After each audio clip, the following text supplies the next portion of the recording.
Oggi è venerdì 19 febbraio 2021. Nessun giorno è un giorno qualunque. Ciascun giorno rappresenta qualcosa di speciale per qualcuno. La storia ci insegna che ogni giorno può avere un motivo per essere ricordato. 19 febbraio 1797.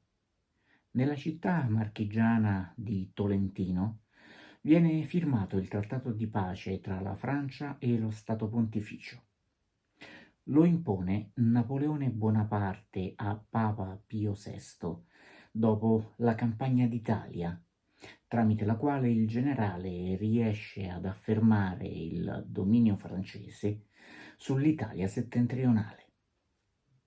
Il Trattato di Tolentino peggiora le condizioni che Napoleone era già riuscito ad ottenere quasi un anno prima con l'armistizio di Bologna.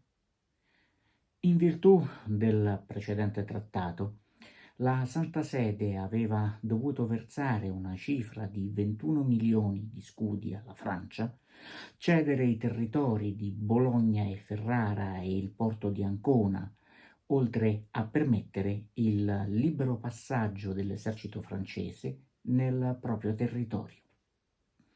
Con il Trattato di Tolentino, l'indennità da pagare passa da 21 a 36 milioni e lo Stato Pontificio deve cedere la Romagna, che con i territori ceduti l'anno precedente entra a far parte della Repubblica Cispadana, e anche i territori di Avignone e del Contado Venessino, situati all'interno dello Stato francese.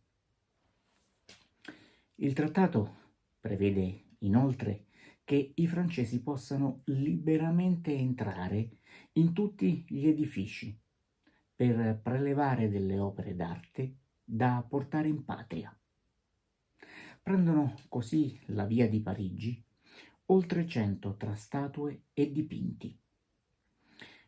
Quelle che poi verranno definite spoliazioni napoleoniche vengono contestate anche nella stessa Francia.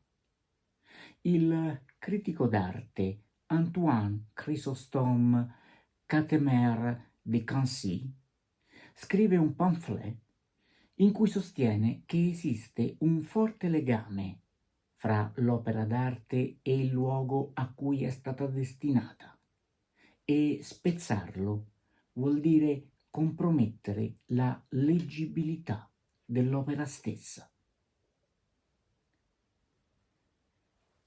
Ogni giorno può lasciare un segno indelebile.